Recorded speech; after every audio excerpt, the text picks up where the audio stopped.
Magandang umaga po. Umaga pa ba? Hapon na pala. Magandang hapon po sa inyong lahat at pag-usapan po natin ito. Ano ba talaga yung kwento sa gitna ni Harry Roque at saka ni Ramil Madriaga? Ngayon, nabasa ko po yung sagot ni Harry Roque sa akusasyon ni Atty. Raymond Palad na patungkol kay Madriaga. Ito yung na ikikwento ko sa inyo, ito po isang mga sitwasyon na kung saan ang abogado ay kuminsan, pag hindi mo sinuri ng husto yung client mo maraming ikikwento sa iyo, laban sa kung ano-ano. Siyempre sa karanasan ko na bilang isang naging trial lawyer, hindi po ako naniwala sa lahat ng kwento ng kliyente ko. Ito naman, makikita natin na si Attorney Palad, nagsalita siya sa harap ng programa na The Spokes ni Attorney Barry Gutierrez at saka ni Attorney Trixie Angeles, Cruz Angeles na aking kaibigan. Ang pinag-usapan nila doon, in-interview si Raymond Palad, sinabi ni Attorney Raymond Palad na kaya pala daw nakasuhan si Ramil Madriaga ng kidnapping, yung bagong kidnapping, kung saan yung magkakapatid na Lu na Chinese ang kinidnap. So kinasuhan siya ng kidnapping nung dalawang Chinese na bata pa. Ngayon, ang tanong na lang dyan ay kung may katotohanan ba yung kaso laban kay Ramil Madriaga o hindi, o walang katotohanan. Yan tanong dyan. Pero pag tinanong mo si Harry Roque, marami siya, maniniwala ka rin sa kanyang kwento kung titingnan mo, mag-judge ka sa kanyang pagkikwento at mag-judge ka rin kay Attorney Raymond Palad. Ang napakinggan ko lang ito ay kung si Atty. Raymond Palad naman, yung masyado siyang naniniwala sa kanyang client. At si Ramil Madriaga naman, ganito, kung pareho sila dati ni Harry Roque, pareho silang Maka-Duterte, hindi ba natural lamang sa kung magkapareha na parehong kampo kung pareho silang Maka-Duterte, ay syempre ay magpapaalam muna si Harry Roque kay Sara kung kakasuhan niyang isang kakampi na kagaya ni Raymond Palad. Pero the fact remains na hindi nagpaalam si Harry Roque kay Sara Duterte. O sabi, kakasuhan ko itong kasama natin. Kasi may tinuro ng biktima sa kidnapping na siya ay kasama. Ang katotohanan po kasi ganito, ang pinsang buo ni Ramil Madriaga na si Rosendo Madriaga ay hinuli ng anti-kidnapping group ng PNP. Tapos bago magkahulihan, may barilan na nangyari, may namatay, 2 doon sa grupo na kasama ng Madriaga group. So ngayon, base na sa mga pangyayari na yan na may namatay bago nagkahulihan, nahuli sila ng pulis dun sa Cainta, Rizal, ay ibig sabihin, mas naniniwala ako na totoo nga na may kasong kidnapping at totoo namang may kidnapping nangyari. Ang tanong na lang natin, sino ba talaga nangingidnap? Pero yung kasong yan ay nakabinbin pa ngayon sa Manila Regional Trial Court. At ang kumaso laban kay Rosendo Madriaga, pati iba pa, ay ang private prosecutor, ang abogado ngayon ng 2 Chinese. Yung 2 Chinese ay establisado naman na sila ay kinidnap halos, parang tinuturo, ang kumidnap sa kanila ay mismo yung mga security VIP escorts nila. So, sino yung mga security VIP escorts? Si Ramil Madriaga po ay isang fly-by-night ang negosyo. Ayon sa report, hindi ko sinasabi na yun talaga, pero what it appears in the reports na siya ay nagdinegosyo ng provide ng mga security guards na VIP escorts. At siya nag-provide ng VIP escort sa dalawang Chinese na kidnap. Kumbaga, ang akusasyon laban sa kanila ni Ramil Madriaga, sarili nilang bantay, sila lakay nila. Kumbaga, sila nagbibigay ng VIP security sa dalawang Chinese businessmen taga-Tondo, ay sila rin ang nagkidnap. Yan po ang akusasyon ng biktima. At nagkataon ng biktima, ang ay kanilang abogado na kinuha ay si Harry Roque, yung law firm ni Harry Roque. So ngayon, pag pakinggan mong kwento ni Harry Roque, wala naman ako magagawa. Talagang tinuro siya positively ng mga client ko na nakidnap. So ngayon, ang punto ko, nagtatanong ko kanina, ang salita naman ni Ramil Madriaga, dinamay daw siya ni Harry Roque sa kasong kidnapping sapagkat tumutulong daw si Ramil Madriaga doon sa mga farmers kuno sa Mariveles, Bataan, na inagawan naman ng lupa ni Harry Roque. So, yan ang nagmamadel. Ngayon, kung totoo naman ang representasyon ni Madriaga na siya ay makasara, at alam naman natin na si Harry Roque ay maka-Duterte, hindi ba kung gustong kasuhan ni Harry Roque si Ramil, kasi kung kasama talaga siya ni Sara, magpapaalam si Harry Roque kay Sara o di kay Digong. O, pwede ko bang kasuhan ito? Kidnapper pala itong kasama natin eh. Parang ganun na nangyari. So ngayon, lumalabas na hindi din talaga totoo itong si Madriaga naman. Ang ginawa naman niya ay gumawa ng matagal na nangyari ito, 2022 pa kuno nangyari yung pag-deliver ng confidential funds, ay kung paniwalaan mo siya. Pero bakit ngayon November na siya lumabas? Lumabas siya ngayong November kasi po, naalala ninyo, ay nabasura na ang impeachment na naman kay Sara. Bubuhayin nila ulit. So, alam ng mga napag-aralan ng mga abogado na laban kay Sara na ang kanilang aligasyon sa kwento ng kaso ay hanggang may regis piatos lamang ang confidential fund.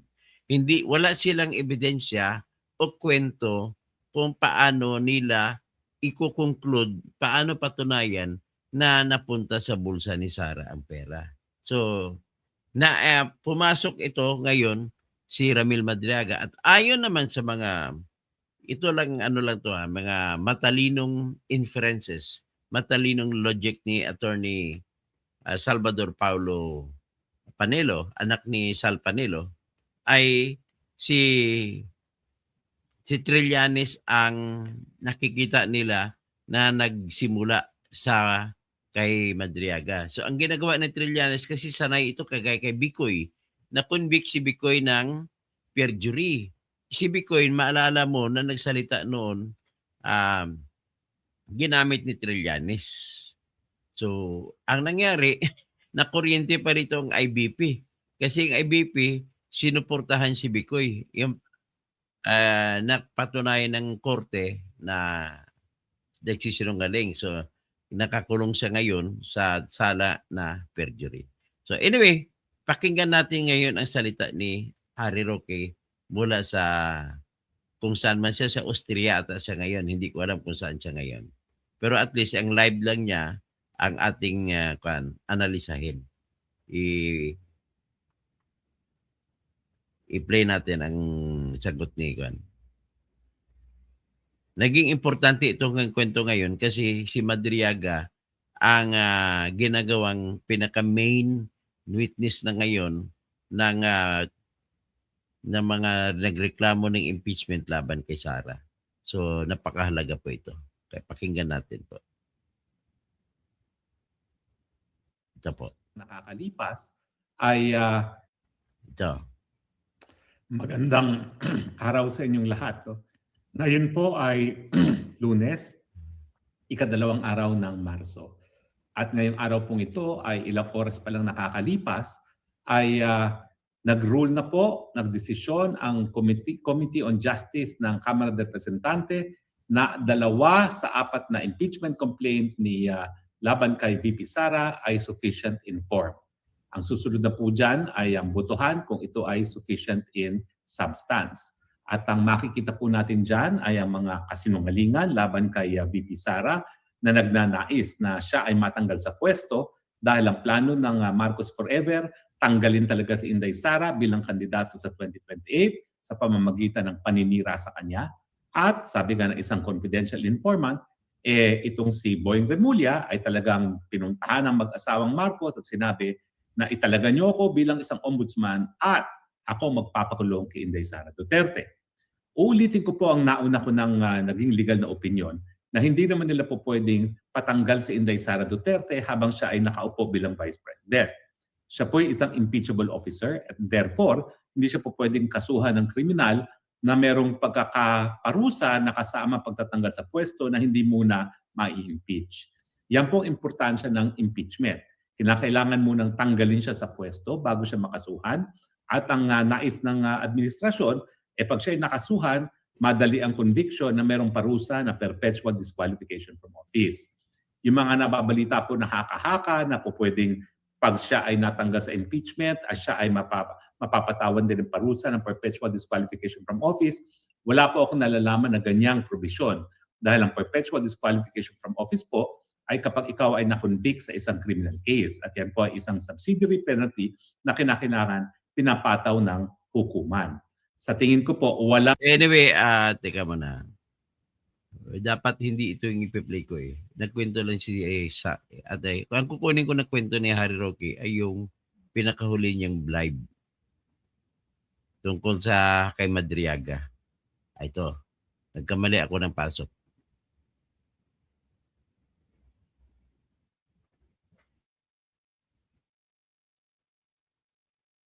Ito.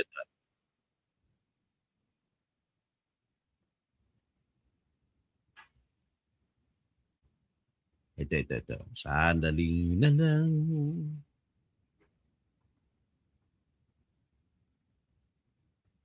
Okay, Mr. Harry Roque.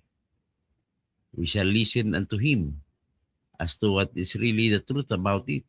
Okay I'm not Alam saying, po sa inyong lahat. hindi ako nagsasabi na naniwala Nasisinungalingan ako ko kay po, Roque. sinabi ng abogado ni Pero pakinggan Camille lang natin. Madriaga, na itong si Atty. Palad, At analisahin natin kung sino sa kanila nasasabi ng totoo. Pero mas na malamang naniniwala ako kay Harry Roque. na ako daw po ay naghihinanakit lamang kay Ramil Madriaga dahil tinulungan niya ang ilang mga magsasaka dun sa lupa na di umano ay ako ay nabiktima ako ng mga land grabbing. Well, for the record po napakatagal na pong sinasabi niya Ramil Madriaga na tumutulong siya sa mga magsasaka na biktima ng land grabbing. Hanggang ngayon po, walang kahit anong kaso na sinampalaban sa akin for land grabbing.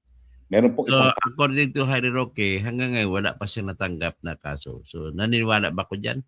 Maniniwala po ako. Kasi wala naman akong alam. Kapag nagsalita po kasi ang tao, sa pagtanggi, mas maniwala ka sa pagtanggi. Kagaya pag pinag-usapan ay kung napadalhan ka ba o hindi. Well, kapag tumanggi siya, di ba, pinadala kita ng sulat Pag tinanggi ko, nasa batas ng ebidensya na ang titingnan ng mabigat na katotohanan ay ang nagsasabi na nagtatanggi kung tinanggap o hindi. So ito, ang usapin, may kinaso ba si Ramil Madriaga laban kay Harry Roque patungkol sa lupa? Yan ang tanong. Pero tinatanggi niya hanggang ngayon. kaso, isang abogado ng dating abogado rin ni Madriaga dito sa kidnapping case na napalitan na si Atty. Villanueva, nagdemanda po siya So yan pala, yung dating abogado ni Ramil Madriaga ay malamang iyon ang katulong ni Ramil Madriaga. Doon sa, ang abogado dati ni Ramil Madriaga na si Atty. Villanueva ay isa ron sa mga nagsasabi na nag-land grab si Atty. Harry Roque. At base sa kwento ni Harry Roque, yung dating abogado na si Atty. Villanueva ay nagsampa ng kaso laban kay Harry Roque. sa patungkol sa lupa. At ang kaso ay binenta niya pala doon tapos parang kung binawi later. So natalo yung abogado dati ni ni Madriaga. So pakinggan po natin. At kung ganon, hindi malamang nagsasabi ng talagang sinungaling si Ramil Madriaga. sa DARAP, no? Para mapawalang bisa yung deed of sale na pinirmahan niya. So ibig sabihin, si Atty. Villanueva, isa sa mga presumably na mga may-ari ng lupa doon na nagreklamo Doon na sa land grab ay kanya nagbenta na bumili pala ng ng kanyang lupa niya. lupa. Pero pumasok siya sa DARAB, parang yung contention niya, yung argumento niya na hindi daw niya naibenta o hindi maayos sa pagkabenta, kaya kumaso siya. Pero sabi na Harry Roque ay natalo, na-dismiss ang lupa na kaso. Na-dismiss na po yung kaso niyo.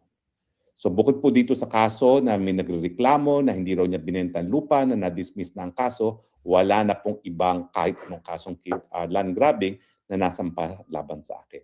Kasinungalingan po na ako ay naghihinanakit dahil doon sa tinulungan niyang mga magsasaka na di umano ay biniktima ko ng land grabbing. Wala pong kahit anong reklamo for land grabbing ngayon laban sa akin bukod sa Pyra Lucas ito sabi ni Harry Roque, wala pang naisampang kaso laban sa kanya. Kaya hindi ko alam kung saan nanggagaling yung reklamo kasi tinutulungan din ni Ma'am Pyra Lucas, kaibigan ko, yung mga tao na tinutulungan din ni Ramil Madriaga. At nagkataon na hindi naman ako naniniwala. Nung una, panahon ng bagong mag-eleksyon, isiniwalat ko rin ito.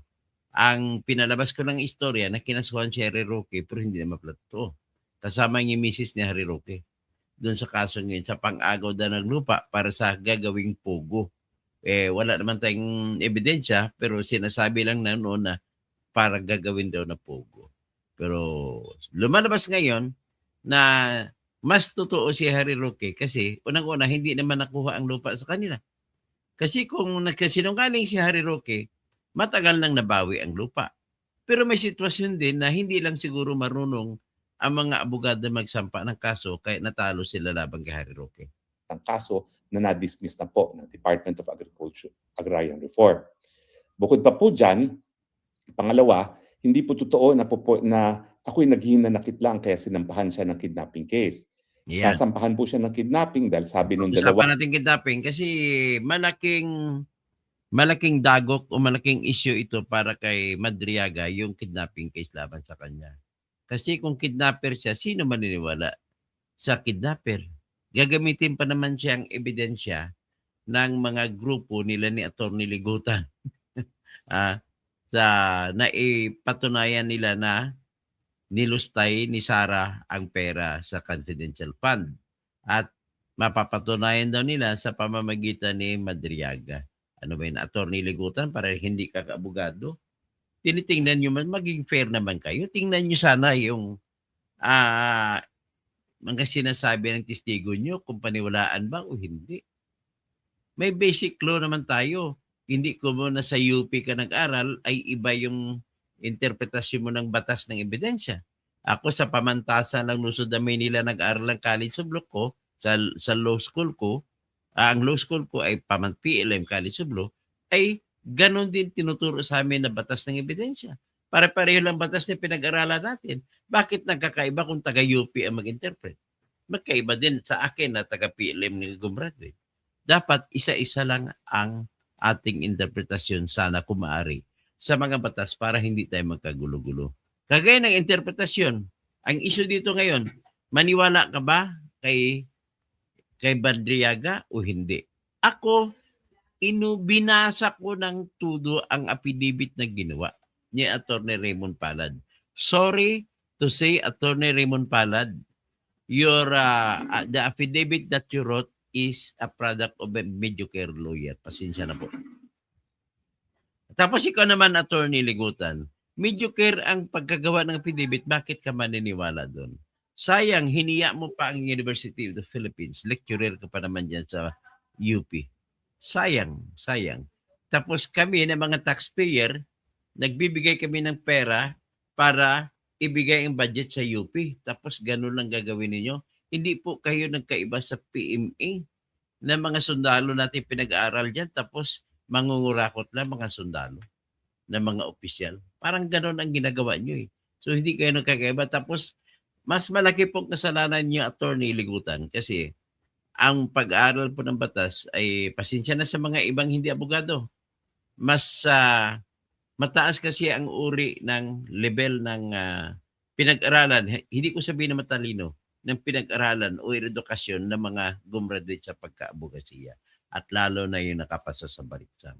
So, with that, as it may, you should be showing to the public to whom you owe your profession kasi nag-aral ka ay pera ng pamahalaan, pera ng bayan yung pinag-tuition mo sa UP, ay dapat babayaran mo, tutumbasan mo ng katotohanan para sa katarungan ang trabaho mo, Attorney Ligutan. What I'm worried for you, kasama ka ni Palsis at saka ni Dino De Leon.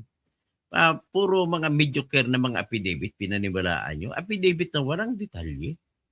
Affidavit ni Madriaga na walang detalye. Affidavit na Madriaga na wala man lang kagaya sa mga Marines, may mga litrato. Paniwalaan ninyo. Hindi po yung pinaniwalaan. As a rule, Benmar Huerte, I want to teach you a lesson. As a rule, ang lahat po ng affidavit ay hearsay. Pero merong exception. Ang exception number 1 is kung masubject na sa cross-examination. Tapos kung pumasa sa cross-examination, yan ay hindi na sa hearsay.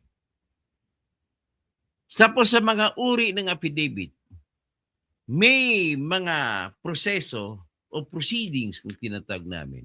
Sa summary proceedings, kahit affidavit ay sapat na tatanggapin na ebidensya, basta lamang mapatunayan from the very beginning, ma-verify na ang nagsalita sa affidavit o nagsasalaysay ay nagsasalaysay mula sa kanyang personal na nakita, personal na narinig, personal na nabasa.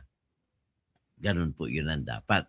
Pero paano gagawin yan? It's a matter of, actually, dahil sa summary proceedings lang, maiksian ang labanan, ay hindi na masyadong busisi ang ating proseso kung alamin kung ano ba talagang totoo o hindi kasi mabilisan at ang involved dyan ay maliit ang pera lang. So, pinapalagay sa batas natin kung ang involved ay mawawalan ka ng kunting pera lang, mga 100,000, 200,000 o 1 million, ay okay na. Total, kunti lang naman kasi kasama naman sa sistema ng hudikatura ay kailangan may sistema.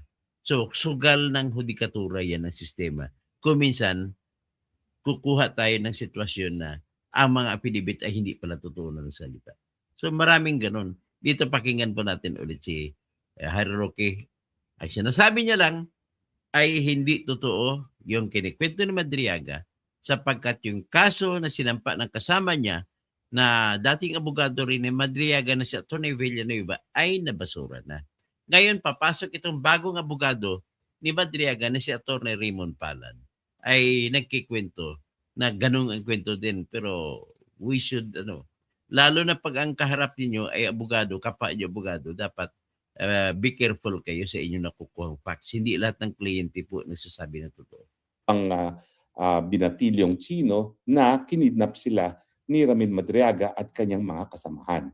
Hindi po yan imbento. Sila po ay mahigit 10 araw na kinidnap at na-release lamang matapos na magbayad ng ransom ang mga magulang.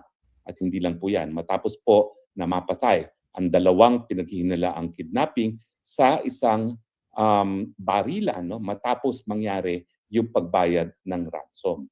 So hindi po hinanakit ang dahilan kung bakit siya nakasuhan. Sinabi po ng mga biktima na isa siya sa mga nang-kidnap at sabi nga ng anti-kidnapping group, siya po ang pinuno ng notorious na Madriaga criminal. So ang issue dito, Ramil Madriaga, bago ka magsalita na sabihin mo inosente ka, ang katotohanan po ay tinuro ka pala ng biktima na ikaw ang pinuno ng nagkidnap. Sino ba nagkidnap sa mga ito? Identified po na ang kidnap sa kanila ay sariling gwardiya nila. Ang sariling gwardiya nila ay yung security agency ni Ramil Madriaga ang nagbigay. So, ibig sabihin, meron pala ditong bantay sa lakay na sistema na ginawa ni Ramil Madriaga, kung totoo man yan. Criminal Syndicate Group. Pangatlo po, bagamat hindi pa po sentensyado itong si Madriaga para dito sa 2 counts of kidnapping, nauna na po siyang nagkaroon ng sentensya ng kamatayan para din sa kidnapping. Hindi lang po natuloy ang kanyang pagpatay bilang parusa dahil siguro po binigyan siya ng second chance ng ating Korte Suprema on automatic review. Sabi daw po ng Korte Suprema, hindi rin po napatunayan beyond a reasonable doubt ang kanyang pagkakasala. Pero siya po nung minsan ay nasentansya na ng kamatayan para nga sa kidnapping. Bukod pa po dyan, sinampahan din niya ng kaso ng extortion, robbery ni dating Governor Chavit Singson. At ang pinaka-importante po, bagamat hindi pa siya sentensyado dito sa kaso na hinahawakan namin, ay siya po ay pinagkaitan na ng bail. Ibig sabihin po, pinagkaitan siya na magkaroon ng panandaliang kalayaan dahil po malakas ang ebidensya laban sa kanya. Ito po ang nagsasabi na ako'y land grabber. Ito po ang nagsasabi na siya daw po ay bagman ni BP Sara. Siya po ay nakakulong dahil siya po ay akusado sa 2 counts of kidnapping matapos na minsan ay siya ay nasentensyahan na ng kamatayan para po sa kidnapping, for kidnapping din, at siya rin po ay nasampahan na ng kaso for extortion robbery ni dating Governor Chavit Singson. Nakapagtataka nga po kung bakit ginagamit pa So si Madriaga pala, kinasuhan din pala ni Manong Chavit. Ano kayang kaso? Tao na alam naman natin ay kaduda-duda ang kredibilidad para batuhin ng putik si Vice President at batuhin ng putik ako. Uulitin ko po, kung meron nagrereklamo sa akin for land grabbing, magdemanda po sila. Hindi po pwede na paulit-ulit lang ng mga public statements sa mga abogado ni Madriaga at si Madriaga mismo ang magsasabi na ako pa po ay gumawa ng krimen. Mampay, kumaso na kayo na maayos. Sa totoo lang, pwede ko kayong tulungan dyan. Basahin ko, alamin ko lahat ng katotohanan. Kung talagang nagkamali si Harry Roque, kasuhan natin. Ganun lang, kasimple lang yan. Pero kung talaga na maawa ka naman sa mga tao na kinuna ng lupa, kung talagang totoo. Pero sino ba itong Atty. Villanueva na kumaso na natalo, kinasuhan si Harry Roque, pero talo din siya. Hindi ko na nga alam po sila pinapansin dahil hindi naman kapanipaniwala itong si Madriaga. Pero nakalulungkot po kapag ang mga kapwa-abogado pa magsasabi ng mga ganyang paratang na wala naman pong ebidensya dahil ang trabaho ng mga abogado, hindi magparatang sa publiko kung hindi maghain ng kaso kung meron ng ebidensya. Nasaan ang kahit anong dokumentong napirmahan ko na ako ay nag-land grabbing. Hanggang ngayon po, wala. Wala po yung pagkakaiba dun sa sinasabi nilang kaso ko na syndicated human trafficking na hanggang ngayon po, wala naman po nagrereklamo. Sa totoo lang, sa syndicated trafficking, politika ang nangyari diyan kung bakit nakasuhan si Harry Roque. In all fairness, in all honesty, nakita ko ang akusasyon laban sa kanya. Ang tanging ebidensya lamang para sabihin na kasama sa trafficking si Harry Roque ay yung nag-abogado siya kay Cassandra Leong. At siya ay pumunta sa PAGCOR, inalalayan bilang abogado si Cassandra Leong para pag magbabayad sa babayaran nila sa Pugo fee. So yan lang. Kung ako tanungin mo, wala pa kung sapat na kita na ebidensya para sabihin na kasama siya sa trafficking. Pangalawa, siguro, tiningnan nila yung may gwapo doon na tingin ko boyfriend ni Harry Roque. Yung taga Bohol. Anong pangalan ng taga Bohol? Pero hindi rin po, bakit hindi naman si kinasuhan yung gwapo na nag-aral ng pagkapiloto sa Pampanga? Taga Bohol yun. Anak ng barangay chairman at chairwoman na nakausap ni Harry Roque nung nangangampanya si Harry Roque sa Tagbilaran, Bohol. So, nakalimutan kong pangalan nung gwapong bata. Suppose, yun lang ang isa pang ebidensya na nag-connect sa kanya doon sa South, anong pangalan nung ni Cassandra Leong. So, yung mga ebidensya na yun ay hindi po sapat para sabihin na si Harry Roque ay guilty o malamang guilty sa trafficking. Kaya Mang Pai ay ang problema dito is natunghayan ko rin ito. Pero as of now, ano ba talaga meron kayo diyan? At tinutulugan mo yan. Hindi naman ako maniwala na wala ring walang kalaban-laban yung mga tinutulugan mo, Mampay. Ano ba, basahin ko yung sinasabi mo. The famous land, mahirap po magsalita, the famous land grabber ng Bataan. Mahirap po. Kailangan kasuhan natin. May ebidensya ba? Sabi mo, pumalpak ang script mo kay Madriaga, ikaw ang gumawa ng ay, hindi po. Pasensya na, Ma'am Pyra Lucas. I beg to disagree with you. I am more inclined to help the Dutertes than the BBM na tinutulungan mo. So ngayon, ang kagaya na sinasabi niyo kung anong resibo, bakit nakakulong si Ramil Madriaga kung totoo siya? Di ba? Ganun lang ako, kasimple lang yan. At kung totoo, bakit sino yung Attorney Villanueva na yon na binabanggit ni Harry Roque na kumasok kay Harry Roque at natalo tungkol sa lupa dyan? Di ba? Yung kwento na pugo sa pera galing sa drugs, anong resibo mo para magagaling sa drugs? Ang pera, galing sa pugo. Wala ka namang ebidensya, Ma'am Pyra. Wag iwasan natin magsalita ng mga generalization na sweeping statements na wala tayong ebidensya. Kaya pakiusap ko sa iyo, magiging magiging fair ka, magiging malumanay ka, titingnan mo lahat ng ebidensya. And with this, I will help you kung talaga makikita ko na tama yung mga papel mo dyan. Dapat maganda ang pagkagawa ng kaso, hindi yung bara-bara pagkagawa. Kasi kung matagal na kayong lumalaban dyan at kinakalaban niyo si Roque at kung hindi pa nakuha kay Harry Roque ang mga lupa, ibig po sabihin may depekto sa mga kasama mo sa pinaglalaban ninyo. Okay? Ganun lamang po. Pero sa ngayon, sorry to say, si Madriaga po, kung ang pag-usapan ay si Sara Duterte, wala po siya. Zero po. Unang-una, sa affidavit pa lang, Mampay, wala ng detalye, kulang-kulang detalye. Pangalawa, kumukontra-kontra yung detalye niya laban sa isang detalye na binanggit. Kagaya niya, sasabihin niya, gusto mo ipalabas na natin ngayon, analysein na natin ngayon, pero mukhang mapahaba tayo ng palabas dito. Pero at least, may tanong, sabi mo, uwi ka na akla. Alam mo, Mapay, may sitwasyon ang kada tao. Hindi natin masisisi kung ako tanungin nyo, maraming kasalanan din yan si Roque sa bayan. Kaya lang, sa panahon sa kwentong ito, ay biktima po siya ng political persecution. Unang-una, sinasabi ko na inuulit ko na walang ebidensya laban sa kanya sa trafficking. Bakit kinasuhan siya? At bakit pumayag naman ang korte? Ang korte kasi po, ganito po ang relasyon ng korte at saka piskal. Ang pumasok laban kay Roque ay mga piskal na inutusan ni BBM. So, hindi ka na ngayon makapag-expect na tama yung kaso laban kay Roque kasi kargado na ng politika. So, alam naman nila si Roque Duterte. So, alam naman natin na lahat na inaaway nila mga Duterte. Biniblame nila kahit itong huling 18 Marines na lang eh.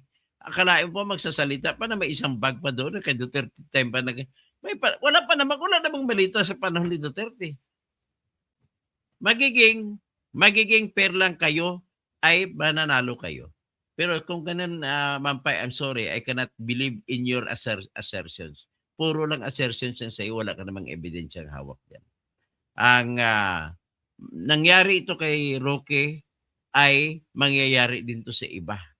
Nagkataon na hindi ka kinakasuhan at siya'y kinakasuhan. Ngayon, ang kanya lang, ang pamamaraan niya ay ayaw niya na humarap sa kaso ng dahil lang dyan para dabas. Ang feeling niya kasi nito, hindi ko rin siya masisisi.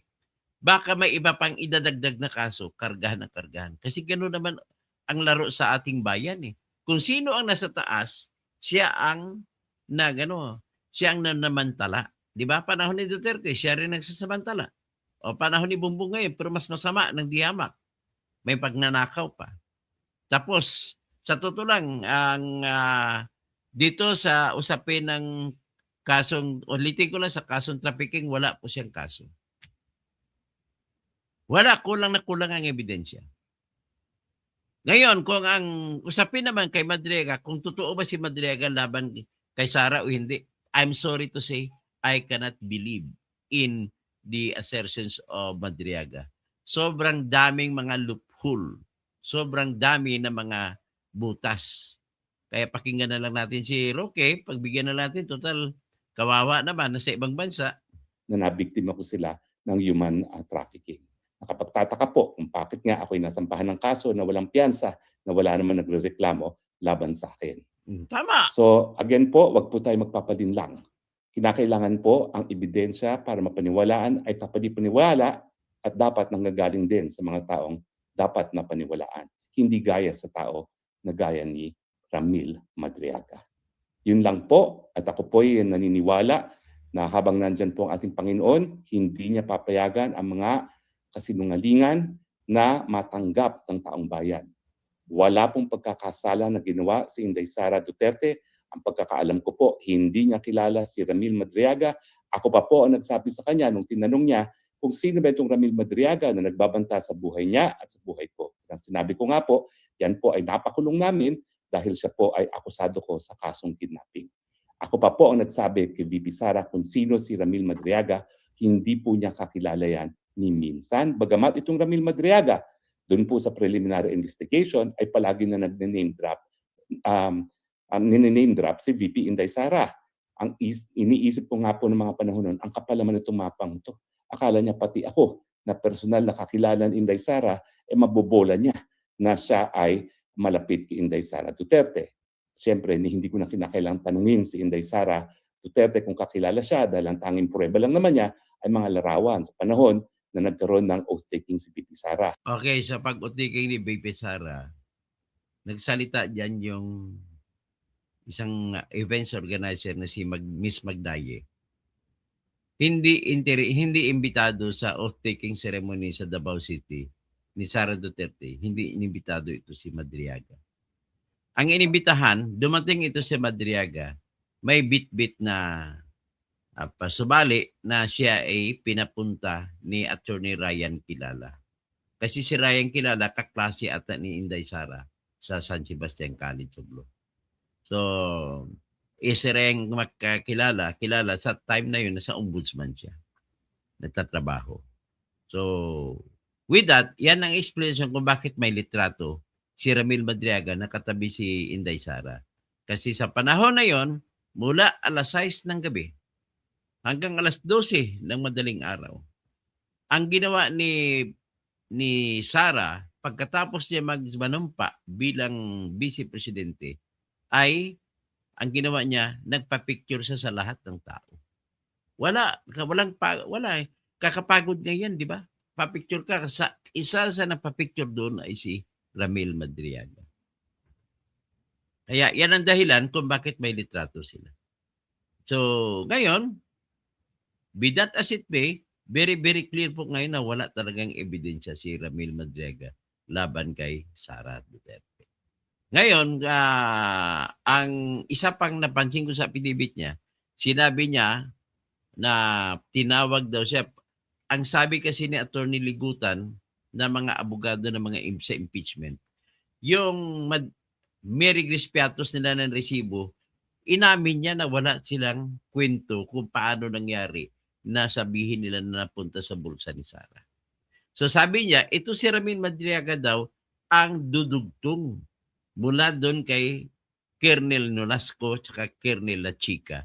Si Ramil Madriaga ng dudugtong. Tapos kung titingnan mo, anong dinugtong ni Ramil Madriaga, natanggap daw niya mula kay Colonel Raymond Dante La Chica yung pera at pinadeliver. Una, pinadeliver daw sa kanya doon sa mayor ng Laguna is 33 to 35 billion pesos sa duffel bag. So, what is 33 million? Sabihin natin 33. So, 33 million dineliver sa mayor daw ng Laguna na hindi man lamang binanggit ni Ramil Madriaga kung sinong mayor yon. At dineliver daw niya sa tauhan ng mayor. Hindi rin binanggit kung sinong tauhan ng mayor. Let's put back a little. Kung kayo, Mr. Binmar Huerte, kung kayo, Ma'am Pyra, ang magpapadala ng pera, 33 million ipapadala mo. Sino bang pipiliin mong tao na magdadala ng pera para hindi ka mabisto? Tanong yan, sabi na ba, magnanakaw si Sara Duterte. Ngayon, ipapadeliver niyang pera. Of all people, sino ang kukunin mo? Hindi ba kapatid mo? Hindi ba yung very, very close na kamag-anak mo? Hindi ka magtitiwala sa tao na hindi mo kamag-anak. Kung totoo man yun. At bakit? Sino siya para of all people sa lahat ng tao sa kay Ramil Madriaga magpapahatid ng pera? Ha? So, ganito lang. Ngayon, tapos, dahil sasabihin niya na pinatid sa kanya, 33 million, ipagkatiwala mo. Kasunod, nagkwento siya na naghatid din daw siya ng another 33 million doon sa, binanggit niya doon sa Jordan Plains Subdivision sa family, Santiago family daw. The same question. Bakit sa iyo kayo papadala? Pera, napakalaking pera yan. Paano mapaniwalaan? Ano na yan, ha? So, 33, 66 na yan. Tapos, pangatlo, 33. Pinadala doon kay attorney, kung hindi ko magmali, Leo Monsayak. Kaklase doon ni Sara Duterte sa San Sebastian College of Law. At nandun siya sa Timog, Quezon City. At meron siya doong tinatawag na bar. At nasa bar si Attorney Monsayak at pumasok daw sa gate si Ramil Madriaga at nakita niya, sige, dalhin mo na lang pera sa taas, parang ganon. Ganon lang ba kadali yun? Hindi ba kung ikaw ang papadalhan ng pera, 33 million, aalis ka doon, talagang isikreto mo yan, siguraduhin mo yun. O ano na yan, 99 million na yun. O may 33 million pa na isa, pinadala. Ay, nako. Tapos may 80 million pa. Sobra na sa 125 million. Tapos may 1 billion pa. Siya na nag-drive ng Grandia. Hinatid sa SM Mall. Pagkatapos may sabiyos pa pala. O yung isa ka 33, pang-apat na 33, binigay daw dun sa ombudsman parking. Nandun para kay Attorney Ryan Kilala.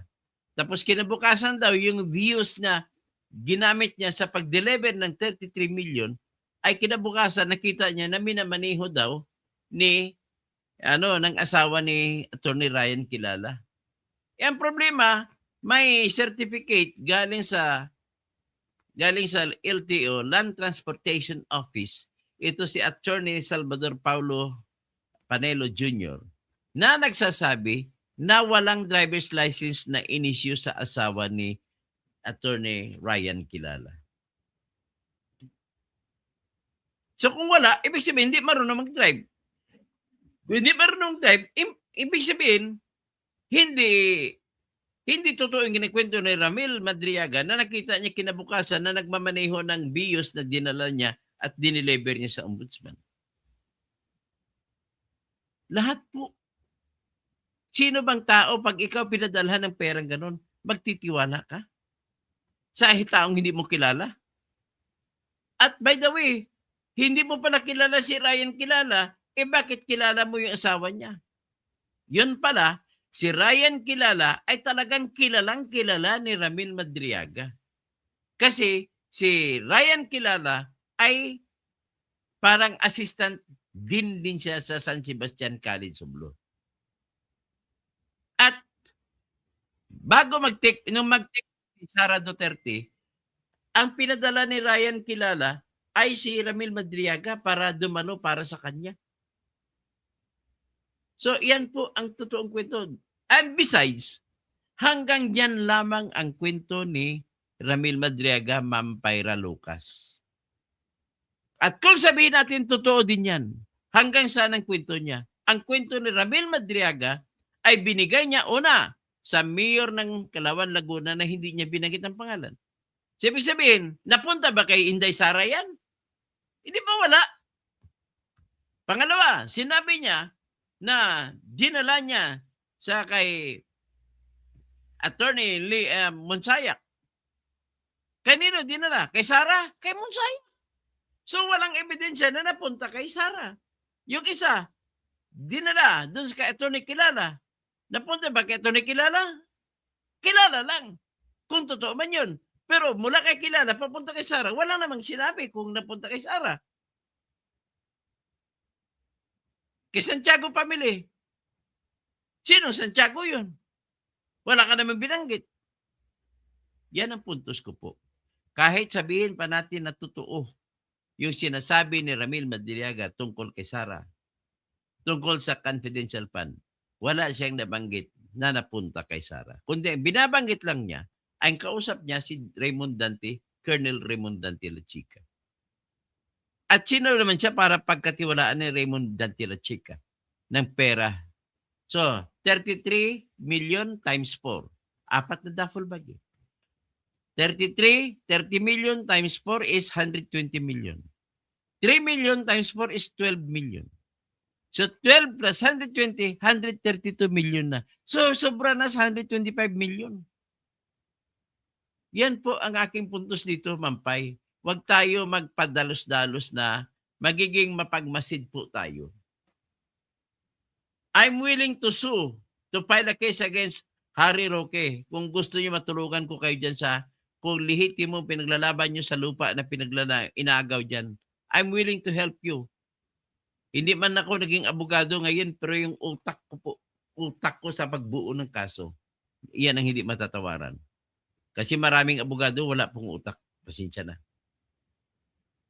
Yung panahon pong yun, talagang mahigit 2 oras, wala pong ginawa si Inday Sara kundi mag-post para sa mga pictures, no, dun sa mga dubalo ng oath-taking. Ulitin ko po, ang ebidensya para mapaniwalaan, dapat kapanipaniwala at dapat nanggagaling sa mga tao na dapat din paniwalaan.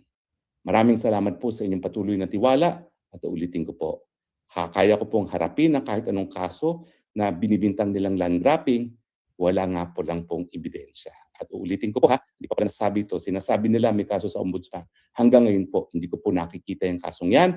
At ako po, bago pa itong panggigipit sa akin, ako po ay nakakuha ng ombudsman clearance. Okay. May ombudsman clearance ka pala eh. So hindi totoo yun. See?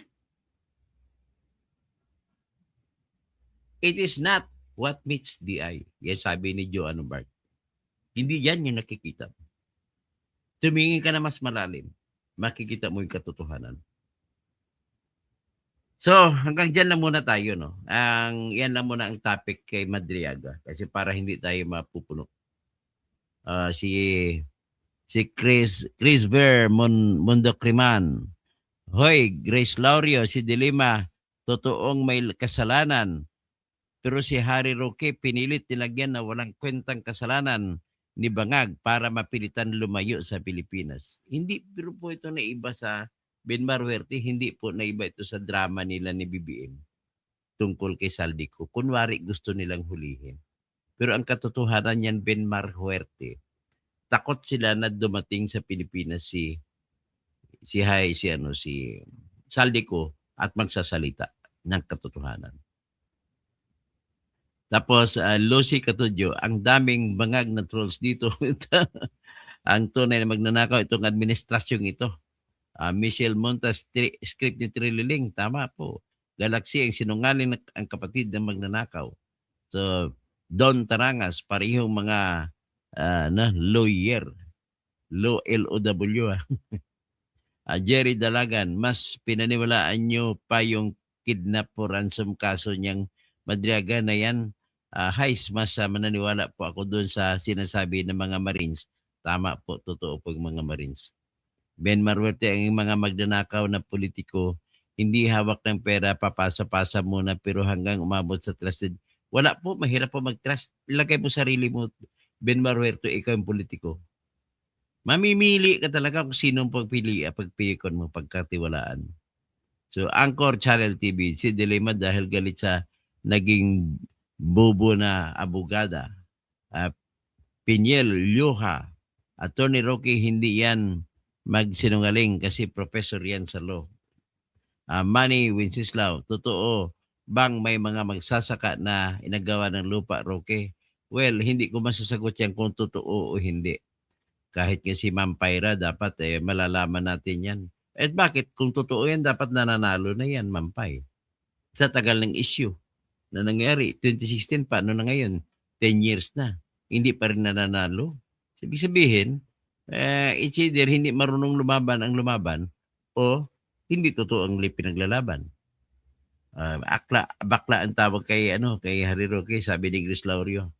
Gayahin mo si Dilema ay hinarap ang kaso. O tama naman. I agree with that. Tinulungan ko rin si Dilema nung bandang huli. Kasi ako po nagbisto na yung abogado ng isang testigo labang kay Dilema ay kapatid ng judge. Si Emmanuel S. Benaventura ay kapatid ni Judge Romeo S. Benaventura. So, i-expose ko siya. Kaya, ayun, naparusahan ng Supreme Court si Benaventura. Mintik la chika. Kalbo na mabudol ka na naman. Kano na mo si Raymond Dante la chika. Mintik la chika. Ben Maruerte, basic cases ang sabi ng mga lawyer na walang ebidensya. Digong nyo, digonggong, impeach Inday Sara, tumboy piatos la. Asa naman po ang iyong ebidensya na binulsa ni Sara ang pera? Wala po tayong ebidensya. Yan ang problema nila eh. Kaya ginamit si Madriaga eh. Ana Bruce, DDS na pala ito. Opo, DDS na po ako ngayon dahil walang kwenta yung BBM. Saka makakakamping, mga dilaw, walang kwenta. Kakampihan pa yung mga si Marcos na magnanakaw. Orlando Lamot, Lumat pala. Huwag na kayong lumusot. Nalalaman yan. Impeachment, mahirap magpaliwanag. So na, Randy Gorospe, gamit niya ang taong bayan. Punyeta ka akla, galit na galit ka kay Roque. Hindi po, mas naniwala po ko kay Roque sa mga sinasabi ni Roque dito ngayon. Sanay na sanay mo sinungaling. Lahat naman, pati ikaw, Gregorio Babaran, sinungaling ka rin eh. Bakit? Kasi marami kang kwento rito, walang basihan. Wala siya. Okay, Rowel Bengson, naimbag na malim. Okay. Kay Kumaro, J. Marmons. Good afternoon, Dr. To. Miriam Suarez, demonyo na binayaran sinungaling kayo ng mga Marcos. Tapos sino pa? Si Mark Rivera. Tapos si Gregory Babaran. Sino pa? Mampay, ayusin nyo yung kalaban nyo dyan, Mampay. Tutulungan ko kayo kung magtama lang ebidensya ninyo. Gregory Babaran, sino ba? Ben Maruerte, si Gregory Babaran ay hindi pa natulan si Madriaga pero naniwala na kagad ligasyon lamang. Abogado ka, di ba? Dalawang beses na po siya na, sinabi ko ay malamang na guilty siya. Hindi ko sinabi na guilty na nga siya talaga. Gregorio, hindi ko pa siya hinatulan. Okay? Ben Maruerte, wala na yung kredibilidad niya si Roque. Sa tingin niyo po. Pero kahit paano may kredibilidad pa siya sa akin. Roger, ang daming bayarang trolls dito. Tama po kayo. Manny Albao. Okay, Greg Babaran. Hindi po ako anti-Pilipino, Greg Babaran. Hindi po ako pro-China. Ako lang po ay pro-Pilipino. Ngayon, kung kakampihan, mamimili ako, sino kakampihan ko? Tingnan natin sa punto de vista. Mag-anti-China tayo. So, magiging Iran tayo. Laban, anti-US tayo. Babanatan tayo ng missile. Saan tayo pupunta? Sige nga, dapat ang style dyan ay diplomasya ang kailangan. That is diplomacy. Sino pa? Admin Domin Cobiado. Tapos Ben Maruerte, Galaxy, Helen Baguio, Prime Sabanya, Simbahon.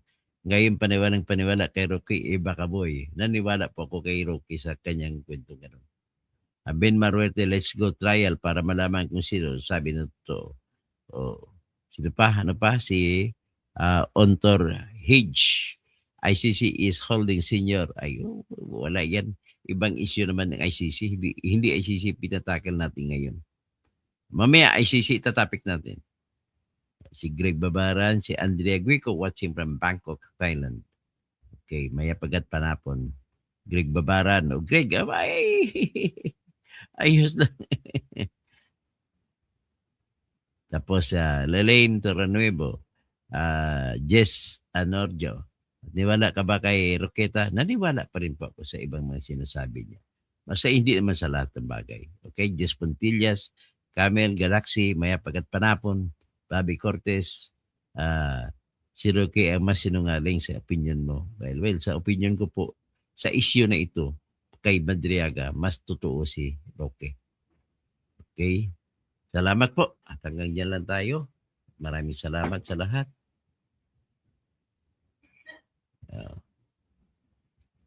Sino pa si Pinyel Lujay? Si Grace Laurio. Sino pang iba? Ben Marverte, Jerry Talagan, si Angkar Channel TV, si Don Tarangas, Michael Munto, Lucy Catudyo, sino pa? Ben Marverte. Mampay, ayusin nyo yung trabaho nyo dyan para makatulungan kayo kung talagang sincero kayo dyan. Madali lang agawin yan kung talagang may nasa inyo ang katarungan, dapat mananalo kayo. Patungkol sa lupa, sinasabi ko. Okay, hanggang dyan lang muna. Naubos na ko sa oras.